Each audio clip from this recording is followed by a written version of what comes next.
ladies and gentlemen, quickly take a look and listen as well to what the Prime Minister had to say at the ASEAN Summit.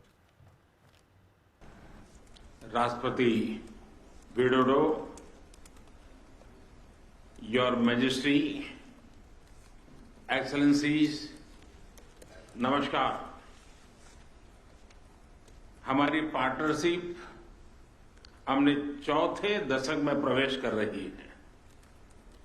ऐसे में Bharat ASEAN summit उसको को-चेयर करना मेरे लिए बहुत ही प्रसन्नता का विषय है। इस समिट के शानदार आयोजन के लिए राष्ट्रपति विडोडो को मैं हृदय से अभिनंदन करता हूं और उनका आभार व्यक्त करता हूं और आसियान समूह की कुशल अध्यक्षता के लिए उनको बहुत बहुत बधाई, बहुत बहुत अभिनंदन। कंबोडिया के प्रधानमंत्री हिज एक्सेलेंसी हुन मानेट को हाल ही में पदभार ग्रहण करने के लिए मैं हार्दिक बधाई देता हूं। मैं इस बैठक में ऑब्जर्वर के रूप में तिमोर लेस्ते के प्रधानमंत्री हिज एक्सेलेंसी सेनाना गुजमाओ का भी हृदय से स्वागत करता हूं। योर मैजेस्टी, एक्सेलेंसी, हमारी हिस्ट्री और ज्योग्राफी भारत और आसियान को जोड़ते हैं। साथ ही साझा वैल्यूज, क्षेत्रीय एकता, शांति, समृद्धि और मल्टीपोलर वर्ल्ड में साझा विश्वास भी हमें आपस में जोड़ता है। आसियान भारत की एक्ट ईस्ट पॉलिसी का केंद्रीय स्तंभ है। भारत आसियान सेंट्रलिटी और इंडो पैसिफिक पर आसियान के आउटलुक का पूर्ण समर्थन करता है। भारत के इंडो पैसिफिक इनिशिएटिव में भी आसियान क्षेत्र का प्रमुख स्थान है। पिछले वर्ष हमने भारत आसियान फ्रेंडशिप ईयर मनाया और आपसी संबंधों को एक कॉम्प्रिहेंसिव स्ट्रेटेजिक पार्टनरशिप का रूप दिया। योर मैजेस्टी, एक्सेलेंसीज, आज वैश्विक अनिश्चितताओं के माहौल में भी हर क्षेत्र में हमारे आपसी सहयोग में लगातार प्रगति हो रही है। यह हमारे संबंधों की ताकत और रेजिलियंस का प्रमाण है। इस वर्ष की आसियान समिट की थीम है ASEAN matters, epicentrum of growth. ASEAN matters क्योंकि यहां सभी की आवाज सुनी जाती है और ASEAN is epicentrum of growth क्योंकि वैश्विक विकास में आसियान क्षेत्र की अहम भूमिका है। वसुधैव कुटुंबकम, one earth, one family, one future की यही भावना भारत की G20 अध्यक्षता की भी थीम है। योर मैजेस्टी, एक्सेलेंसीज, 21वीं सदी एशिया की सदी है, हम सबकी सदी है। इसके लिए आवश्यक है कि हम एक rules based post Covid world order का निर्माण और मानव कल्याण के लिए सबका प्रयास, फ्री और ओपन इंडो पैसिफिक की प्रगति में और ग्लोबल साउथ की आवाज को बुलंद करने में हम सबके साझे हित है। मुझे विश्वास है कि आज हमारी बातचीत से भारत और आसियान क्षेत्र के भावी भविष्य को और सुदृढ़ बनाने के लिए नए संकल्प लिए जाएंगे। कंट्री कोऑर्डिनेटर सिंगापुर आगामी अध्यक्ष लाओ पीडीआर और आप सभी के साथ भारत कंधे से कंधा मिलाकर काम करने के लिए प्रतिबद्ध है। बहुत बहुत धन्यवाद। Well, so a couple of crucial points that the Prime Minister does highlight over there. He talks about that, it's the fourth decade of their partnership. He says that, trade ties are going to grow stronger. And even as we're looking at, all those visuals of, gaiety and all of those visuals of color, there is strong diplomacy that's taking shape behind that color, that cultural performances as well. And he did try to mention the G20 aspect over there as well.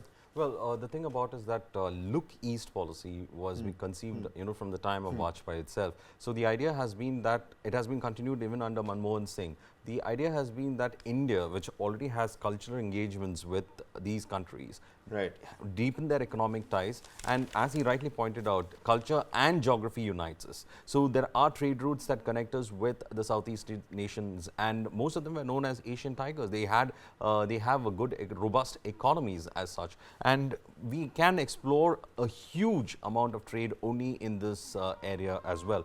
But more than trade, as ASEAN is now looking into, ASEAN could also involve the issue about common security. And I think that common security, the Prime Minister said, free Indo-Pacific region. If you had listened to that, absolutely. So he's also advocating an Indo-Pacific free region, and the kind of tensions that we already see with China looming large in the background over there.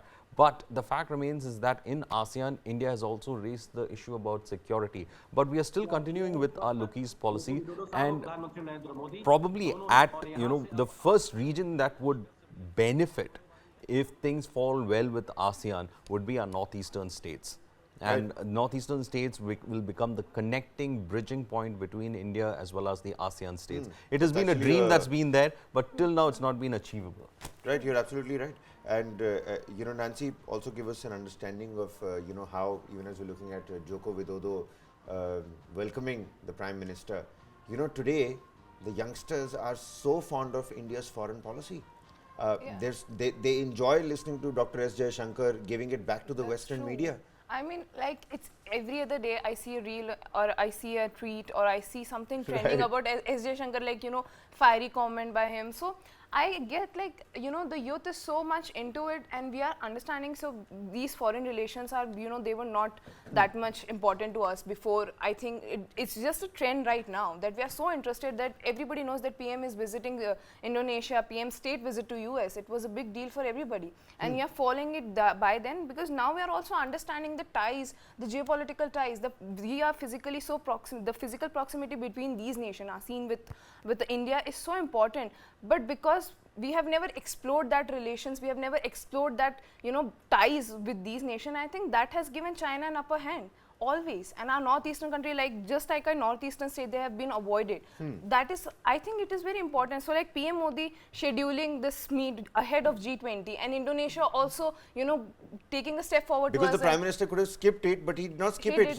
And it's a tight schedule, Kabir. He thanked ASEAN member nations ki, thank you so much for facilitating, but they also required somebody like Prime Minister Modi on their dais. Yeah. And they rescheduled the whole thing for it. There was a short break for him so that he can attend. So I think that is a step forward, and it's very important for us, and to explore these ties as well. Absolutely. Even before we begin talking about G20, because that's exactly what in chronological order, chronology samjhiye, G20 comes right after ASEAN. So before we move into the G20 segment, let me just tell you what all is going to happen today in terms of Indian Standard Time, so that you don't have to constantly change the time from what is happening in Indonesia and what's happening over here. We at 3 a.m. was the arrival in Jakarta, after which at 7:30 a.m. this morning he spoke at the ASEAN-India Summit, which is what you just heard just a couple of minutes back. At 8:45 a.m. is the East Asia Summit. Then at 11:30 a.m. is his departure from Jakarta. 6:25 p.m. the Prime Minister arrives back in New Delhi, and it's back-to-back G20 mode. Iconic visuals on your screens, ladies and gentlemen. Fourth decade of India's ties with ASEAN nations. Regional stability countering terrorism, and of course, with the Prime Minister there, the ideals of Vasudev Kutumbakam also being idealized at the ASEAN Also, most of the 2023. ASEAN countries culturally are also, connected with India. So there is some cultural affinity that is there, and India has been trying to engage or use those cultural affinities to engage with the region. But to be very honest, we just woke up to the fact of ASEAN very late. If you look at our policy, foreign policy, kind of a situation, because we were so engaged with the Middle East and with Europe and with the, yet somehow we With just the realized West. that we just need to look at the East also, where there are so many such economies that could actually be allies and can also help in India expand its footprint. But thank God, at least they had a look East policy. It's been a long way from that right now. And of course, the Prime Minister being able to carry forward that legacy of look East policy and making it a pillar of India's foreign policy as well.